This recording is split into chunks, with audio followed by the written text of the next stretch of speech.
आज हम सॉल्यूशन का लेक्चर नंबर 17 लेकर के आए हैं, जिसमें हम चौथे अणुसंख्यक गुणधर्म परासरण दाब के बारे में चर्चा करेंगे।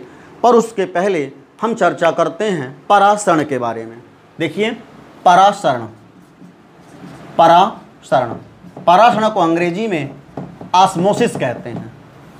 परासरण क्या होता है, इसे एक उदाहरण द्वारा भी समझ सकते हैं। देखिए, यदि हम इस प्रकार से एक बीकर लें और बीकर में शुद्ध जल या विलायक को भर दें, केवल विलायक को भर दें, और इसमें एक नली के द्वारा हम नीचे अर्धपारगम्य झिल्ली को बांध दें। यह अर्धपारगम्य झिल्ली है, अर्धपारगम्य झिल्ली है, और इसमें हम किसी विलयन को भर दें। इस हाइट तक, इस ऊंचाई तक हम इसमें किसी विलयन को भर दें, तब हम देखते हैं कि कुछ समय बाद हम देखते हैं कि इस विलयन का जो तल है, ये विलयन का तल अधिक ऊंचाई h ऊंचाई पर हो जाता है, अर्थात यहाँ तक विलयन पहुँच जाता है। अतः यहाँ से जो विलायक के कण हैं वह विलयन में प्रवेश करते हैं। चूँकि विलयन का तल ऊंचाई तक पहुँच गया, इससे स्पष्ट होता है कि जो विलायक के कण हैं वह विलयन में प्रवेश करते हैं। ऐसा क्यों हुआ? यही क्रिया कहलाती है परासरण की। अर्थात यहाँ पर चूँकि शुद्ध विलायक है तो इसकी सांद्रता कम है। ये जो है ये कम सांद्र है, जो विलयन होता है वो अधिक सांद्र होता है। विलयन जो है ये अधिक सांद्र होता है। तो हम देख रहे हैं कि इसमें जो विलायक के कण हैं, जल के कण हैं, वह कम सांद्र विलयन से अधिक सांद्र विलयन की ओर गति करते हैं। तो परासरण की क्रिया में कुछ मुख्य बातें होती हैं, उनका ध्यान रखेंगे। पहली बात ये होती है कि इसमें ऐसे विलयन होने चाहिए जिनकी सांद्रता भिन्न भिन्न सांद्रता के विलयन, ये आवश्यक हैं कि दो ऐसे विलयन जिनकी सांद्रता भिन्न भिन्न हो। दूसरा आवश्यक है कि इसमें अर्धपारगम्य झिल्ली हो।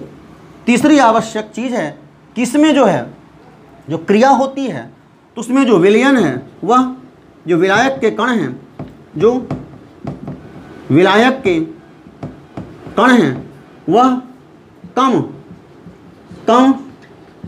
सांद्रता से अधिक सांद्रता की ओर गति करते हैं।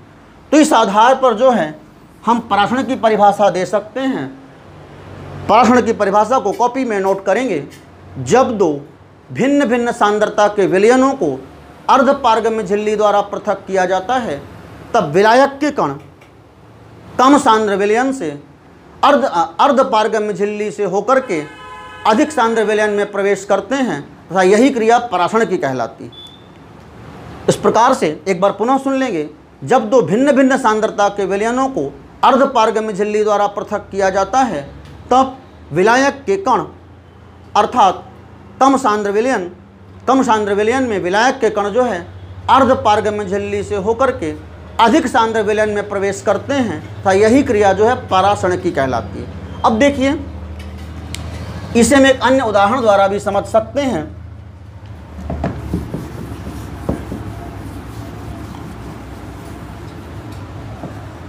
इस प्रयोग को हम अपने दैनिक जीवन में भी कर सकते हैं।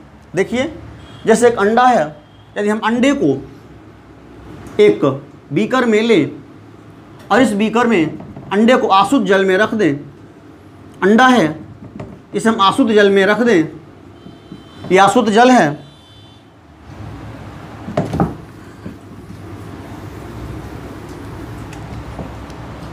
एक बीकर लें और इस बीकर में एक अंडा लेकर के और इसे आसुत जल में रख दें। इस प्रकार से ये आसुत जल है, ये आसुत जल है, और एक दूसरा बीकर लें, इसमें हम एक दूसरे अंडे को एक दूसरे अंडे को NaCl के विलयन में रख दें, NaCl के विलयन में रख दें। देखिए ऐसा करने पर हम देखते हैं कि ये जो अंडा है ये फूल जाता है। ये अंडा जो है ये फूल जाता है। ये क्यों फूल गया?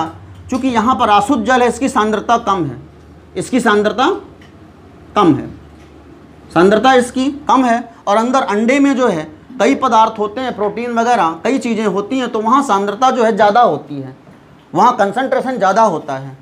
तो इसमें जो विलायक के कण हैं, जल के कण हैं, वो अंडे के भीतर प्रवेश कर जाते हैं, इसलिए अंडा फूल जाता है।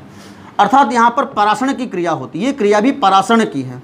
ये क्रिया भी किसकी है? परासरण। अंडे का फूल जाना, शुद्ध जल या आसुत जल में अंडे को रखने पर अंडे का फूल जाना, ये परासरण का ही उदाहरण है। और इसके अलावा यदि हम अंडे को NaCl के विलयन में रखते हैं तब इसमें क्या है, जो NaCl का विलयन होता है इसकी सांद्रता ज़्यादा होती है, इसकी सांद्रता ज़्यादा होती है और इस अंडे की सांद्रता कम होती है, अंदर इसकी सांद्रता कम होती है। तो इसमें जो है, इसमें से जो विलायक के अणु होते हैं वो, या जल के कण जो होते हैं वो विलयन में आ जाते हैं, जिससे कारण अंडा सिकुड़ जाता है। ये अंडा जो है ये सिकुड़ जाता है। तो ये दोनों क्रियाएं परासरण की हैं, दोनों क्रियाएं किसकी है? परासरण की हैं। तो इस प्रकार से ये परासरण के बारे में अभी हमने आपको बताया। इसके बाद इसी की विपरीत क्रिया होती है विसरण की। देखिए इसके बारे में भी जानिए, परासरण और विसरण। परासरण और विसरण, इनमें जो है मुख्य अंतर क्या क्या है? परासरण जो है इसके लिए आवश्यक होता है, इसमें जो अर्धपारगम्य झिल्ली का होना आवश्यक है, इसमें अर्धपारगम्य झिल्ली का होना आवश्यक है। इसमें जो है तो अर्धपारगम्य झिल्ली की आवश्यकता नहीं होती, इसमें अर्धपारगम्य झिल्ली की आवश्यकता नहीं होती। ठीक है, ये पहला अंतर हो गया। दूसरा अंतर परासरण में क्या होता है कि इसमें जो विलायक के कण हैं, जो विलायक के कण हैं, जो विलायक के कण हैं वह कम सांद्र विलयन से, वह कम सांद्र विलयन से अधिक सांद्र विलयन, वह कम सांद्र विलयन से अधिक सांद्र विलयन की ओर गति करते हैं। इसमें जो है तो इसमें जो कण हैं, इसमें जो कण हैं वह अधिक सांद्र विलयन से, कण अधिक सांद्र विलयन से, अधिक सांद्र विलयन से अधिक सांद्रता से, इसमें जो कण है वह अधिक सांद्रता से कम सांद्रता, कण अधिक सांद्रता से कम सांद्रता की ओर गति करते हैं, गति करते हैं। इसमें जो कण है वो अधिक सांद्रता से कम सांद्रता की ओर गति करते हैं। तीसरा अंतर, जो देखिए जो तीसरा अंतर है वो क्या है? तीसरा अंतर ये है, एक एग्जांपल द्वारा दिखाते हैं। जो परासरण की क्रिया है, जैसे ये जो है तो विलयन, ये जो है मुख्य रूप से विलयन में पाई जाती है, ये जो है मुख्य रूप से विलयन में पाई जाती है, मुख्य रूप से विलयन में पाई जाती है। और ये क्रिया जो है तो ये क्रिया जो है तो गैस तथा विलयन दोनों में पाई जाती है। जैसे विसरण का उदाहरण है, किसी भी जो है विसरण के उदाहरण में, जैसे साइकिल की ट्यूब में छिद्र होने पर उसकी हवा का बाहर निकलना, साइकिल की ट्यूब में हल्का छिद्र होने पर उसकी हवा का बाहर निकलना। इसके अलावा अगरबत्ती की सुगंध का पूरे कमरे में फैल जाना, ये सब विसरण के उदाहरण होते हैं। परासरण के उदाहरण हमने आपको बताए हैं, अंडे या किशमिश का फूल जाना, ये सब परासरण के उदाहरण होते हैं। तो ये मुख्य अंतर थे परासरण विसरण में। इसके बाद अब हम देखते हैं, इसके बाद अब हम देखते हैं अगले महत्वपूर्ण टॉपिक के बारे में, जो है परासरण दाब। परासरण दाब, परासरण दाब, ऑस्मोटिक प्रेशर, ऑस्मोटिक प्रेशर। देखिए आपका जो चौथा अणुसंख्यक गुणधर्म वो यही है, परासरण दाब। ये है चौथा अणुसंख्यक गुणधर्म, परासरण दाब, यही आपका चौथा अणुसंख्यक गुणधर्म है। अब नाम से स्पष्ट है, परासरण दाब यानी परासरण की यदि क्रिया हो रही है तो उसे रोकने के लिए लगाया जाने वाला जो बाहरी दाब है वही परासरण दाब कहलाता है। कॉपी में नोट करेंगे, वह बाहरी दाब जो परासरण की क्रिया को रोक दे, वह बाहरी दाब जो परासरण की क्रिया को रोक दे परासरण दाब कहलाता है, परासरण दाब कहलाता है। वह बाहरी दाब जो परासरण की क्रिया को रोक दे परासरण दाब कहलाता है। अब देखिए ये परासरण दाब जो है इसके मापन की एक महत्वपूर्ण विधि होती है बर्कले हार्टले विधि। कॉपी में नोट करेंगे, हेडिंग डालेंगे, परासरण दाब मापन की बर्कले हार्टले विधि। परासरण दाब मापन की बर्कले हार्टले विधि ये पूछी जाती है परीक्षा में। ये विधि क्या होती है? देखिए ये विधि जो है, इस विधि में इंपॉर्टेंट विधि है। इस विधि में एक सरंध्र पात्र लेते हैं। ये सरंध्र पात्र है और इस सरंध्र पात्र में कॉपर फेरोसाइनाइड की बनी हुई अर्धपारगम्य झिल्ली फिट कर देते हैं। जो सरंध्र पात्र है इसकी संरचना है उपकरण की संरचना में एक सरंध्र पात्र में कॉपर फेरोसाइनाइड की बनी हुई अर्धपारगम्य झिल्ली फिट कर देते हैं। ये जो है अर्धपारगम्य सरंध्र पात्र में फिट कॉपर या सूत्र लिखे देते हैं Cu2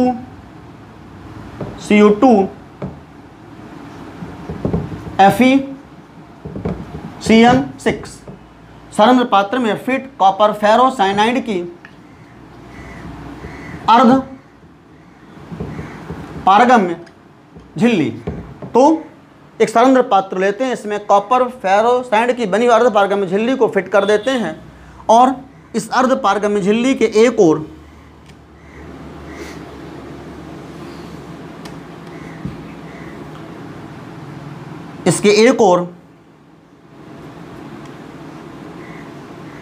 केशिका नली, ये जो है ये केशिका नली है। इसके एक ओर केशिका नली व दूसरी ओर थिसिल फनल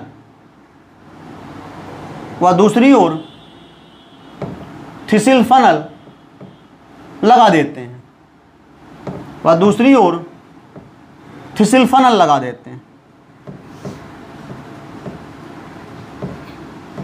ये इस तरह से इतनी व्यवस्था बना देते हैं।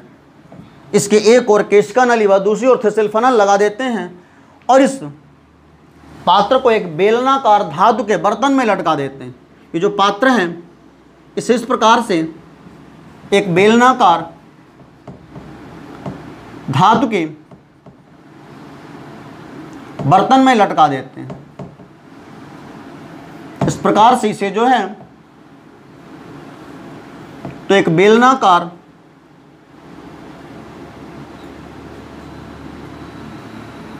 धातु के बर्तन में लटका देते हैं। ये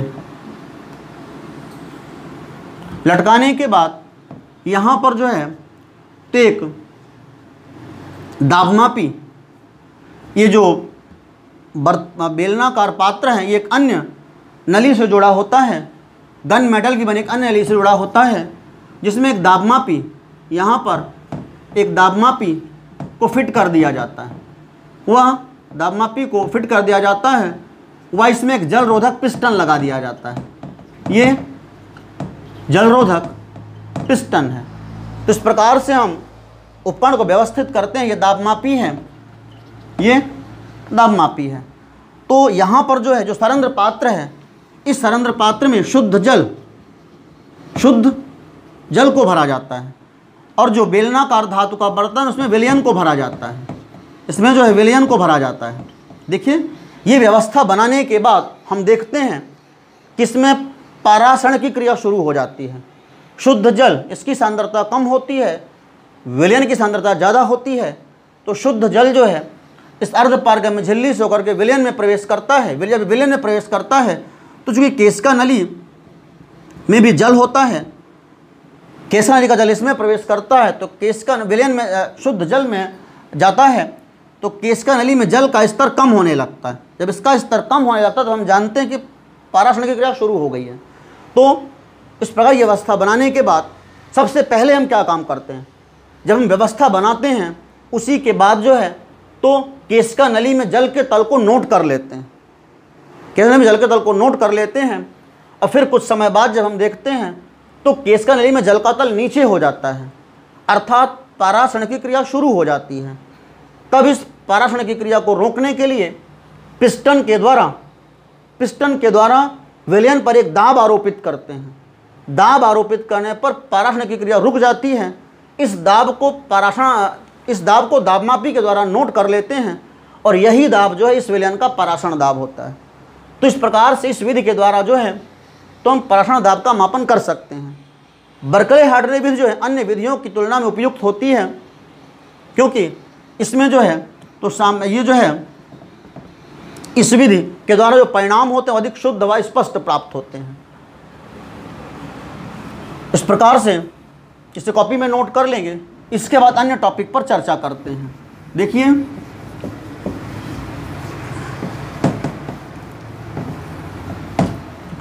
इसके बाद हम देखते हैं कि अपना अगला टॉपिक है समपराशरी विलयन।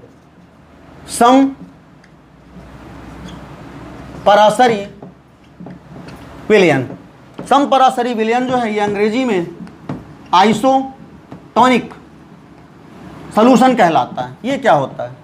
समपराशरी विलयन नाम से स्पष्ट है, ऐसे विलयन ये होते हैं जिनके पाराशरण दाब समान होते हैं। यदि हम समान मोलर सांद्रण के दो विलयनों को लें जिनकी मोलर सांद्रताएं समान हो, तब उनमें पाराशरण की क्रिया नहीं होगी, और ऐसे विलयन जो है समपराशरी विलयन कहलाते हैं। ठीक है, तो वे विलयन जिनके पाराशरण दाब समान होते हैं समपराशरी विलयन कहलाते हैं। और समपराशरी विलयन के लिए इस बात का ध्यान रखेंगे, समपराशरी विलयन के लिए N1 बराबर होता है N2 के, अर्थात एक विलयन में की जो मोलर सांद्रता है वो दूसरे विलयन की मोलर सांद्रता के बराबर होती है। अब आपको पता है N1 बराबर होता है NB1 अपॉन WB1। अतः समपराशरी विलयन के लिए WB1 अपॉन MB1 ये बराबर होता है WB2 अपॉन MB2। इन सूत्रों का ध्यान रखेंगे। समपराशरी विलयन के लिए WB1 अपॉन MB1 बराबर होता है WB2 अपॉन MB2 के। इसके बाद हम देखते हैं समपराशरी विलयन के प्रकारों के बारे में। देखिए समपराशरी विलयन दो प्रकार के होते हैं। पहला होता है अतिपराशरी विलयन। अतिपराशरी विलयन जिसे हाइपरटोनिक सॉल्यूशन कहते हैं। ये जो है तो ये हाइपरटोनिक सॉल्यूशन होता है। ये क्या चीज़ होती है? अति माने अधिक। कॉपी में नोट करेंगे, वे विलयन जिनका पाराशरण दाब दिए गए अन्य विलयन के पाराशरण दाब से अधिक होता है अतिपराशरी विलयन कहलाते हैं। दूसरा होता है अल्पपराशरी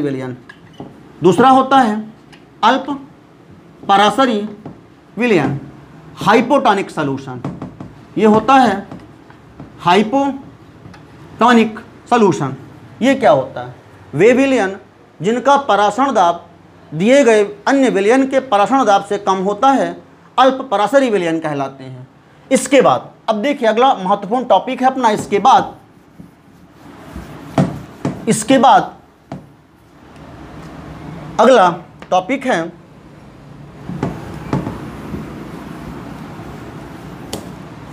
पाराशरण दाब के नियम। सरण परासरण दाब के नियम।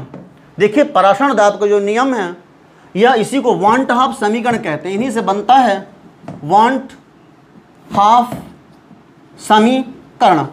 ठीक है, परासरण दाब के नियम जो है ये क्या होते हैं? देखिए वांट हाफ ने अब बताया कि गैसों पर लागू होने वाले विभिन्न नियम जो है वो तन विलयनों के लिए भी सत्य हैं और गैसों पर लागू होने वाले विभिन्न नियमों को तन विलयनों पर भी लागू किया जा सकता है। और इस आधार पर उन्होंने 3 नियम बताए। पहला नियम है बॉयल वांट हाफ नियम। ये जो है यही नियम जो है परासरण दाब के नियम कहलाते हैं। यही नियम परासरण दाब के नियम कहलाते हैं। पहला है बॉयल वांट हाफ नियम। बॉयल वांट हाफ नियम, ये नियम क्या है? इस नियम के अनुसार स्थिर ताप पर, सुनेंगे, स्थिर ताप पर किसी भी विलयन का जो परासरण दाब है वह उसकी मोलर सांद्रता के समानुपाती होता है। अतः पाइस प्रोपोर्शनल टू सी, इस नियम के आधार पर किसी विलयन का परासरण दाब उसकी मोलर सांद्रता सी के समानुपाती होता है। अब चूंकि आपको पता होना चाहिए कि सी इस इन्वर्सली प्रोपोर्शनल टू होता है 1/v के, आयतन के व्युत्क्रमानुपाती होता है सांद्रण। तो जब सी इन्वर्सली प्रोपोर्शनल टू होता है 1/v के, तब या इसे ऐसा लिखा जा सकता है या price inversely proportional to 1/v, इसे ऐसा लिखा जा सकता है। तो ये अपना समीकरण 1 हो गया। दूसरा जो नियम है वो है चार्ल्स वांट हाफ नियम। चार्ल्स वांट हाफ नियम, चार्ल्स वांट हाफ नियम जो है, तो ये नियम जो है, ये नियम, इस नियम के अनुसार क्या होता है? देखिए इस नियम के अनुसार जो है तो किसी भी विलयन का जो परासरण दाब है वह उसके ताप T के समानुपाती होता है। इसमें सांद्रता को स्थिर मानते हैं। इस नियम के आधार पर स्थिर सांद्रता पर किसी भी विलयन का जो परासरण दाब है वह उसके ताप T के समानुपाती होता है। ये अपना दूसरा समीकरण हो गया। तीसरा है एवोगैड्रो वांट हाफ नियम। एवोगैड्रो वांट हाफ नियम ये क्या होता है? इस नियम के अनुसार किसी भी विलयन का परासरण दाब जो है तो विलयन में उपस्थित विलेय के मोलों की संख्या के समानुपाती होता है। किसी भी विलयन का जो परासरण दाब है वह विलयन में उपस्थित विलेय के मोलों की संख्या के समानुपाती, मोलों की संख्या को n से दर्शाते हैं। किसी विलयन का जो परासरण दाब है वह विलयन में उपस्थित विलेय के मोलों की संख्या स्मॉल n के समानुपाती होता है। ये जो है तीसरा इक्वेशन हो गया। इन्हीं 3 समीकरणों को मिला करके और वांट हाफ समीकरण बना। अब देखते हैं इसके बाद, देखिए इसे कॉपी में नोट कर लेंगे। इसके बाद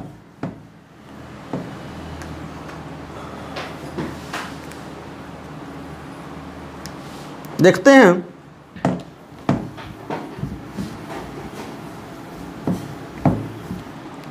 समीकरण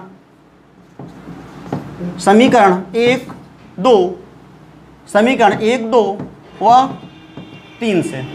अब देखिए 1, 2 व 3 से, तीनों को जब हम मिलाते हैं तो pi is inversely proportional to 1/v into small n into T.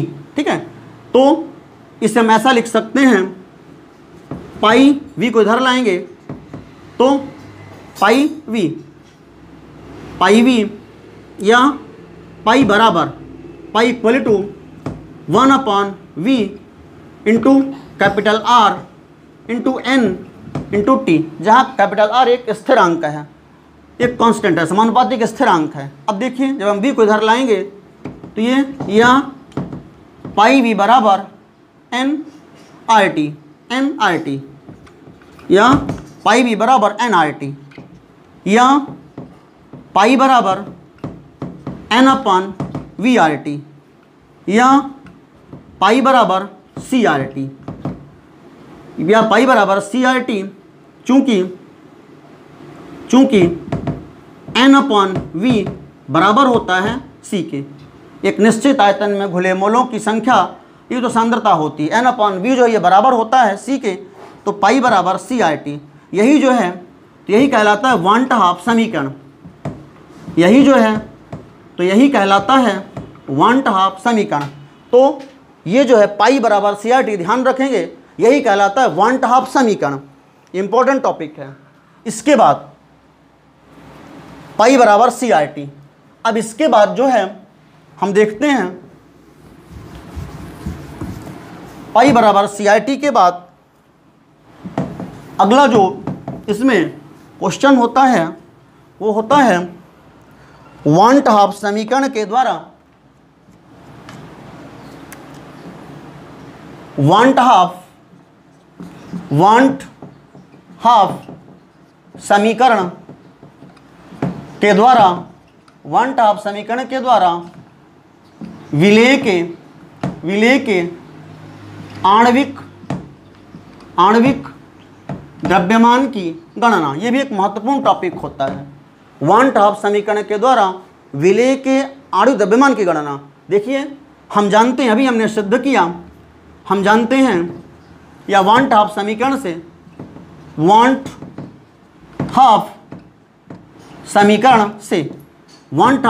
से पाई बराबर होता है CRT। अभी आपको बताया गया पाई बराबर होता है CRT, या पाई बराबर चूंकि C इक्वल टू होता है N/VRT, C इक्वल टू होता है N/VRT, तो यहाँ पर पाई इक्वल टू लिखा जा सकता है N/VRT, और N में भी सिर्फ NB लिख सकते हैं क्योंकि विलेय के मोलों की संख्या से यहाँ पे मतलब होता है NB, या पाई इक्वल टू NB/VRT लिखा जा सकता है। N लिखेंगे तब भी वही है, कोई दिक्कत नहीं N लिखने से भी, ठीक है।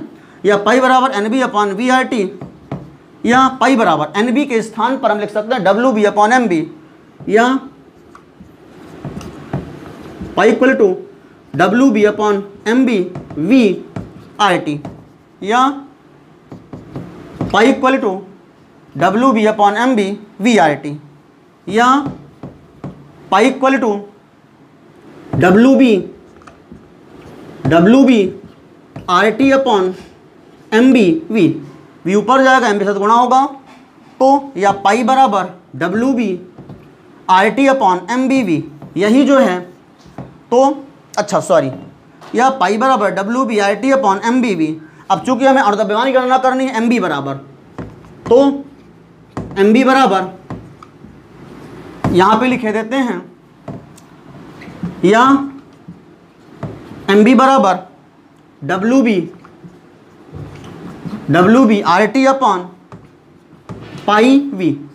तो इस समीकरण के द्वारा हम विलेय के और द्रव्यमान की गणना कर सकते हैं। नीचे लिखेंगे WB/RT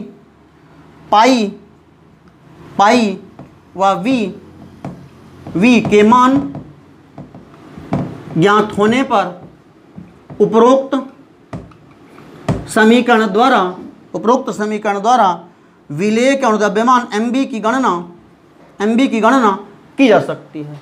तो आज हमने जो है पाषाण दाब के नियमों अर्थात वांट हाफ समीकरण के द्वारा विलेय के द्रव्यमान की गणना के बारे में पढ़ा।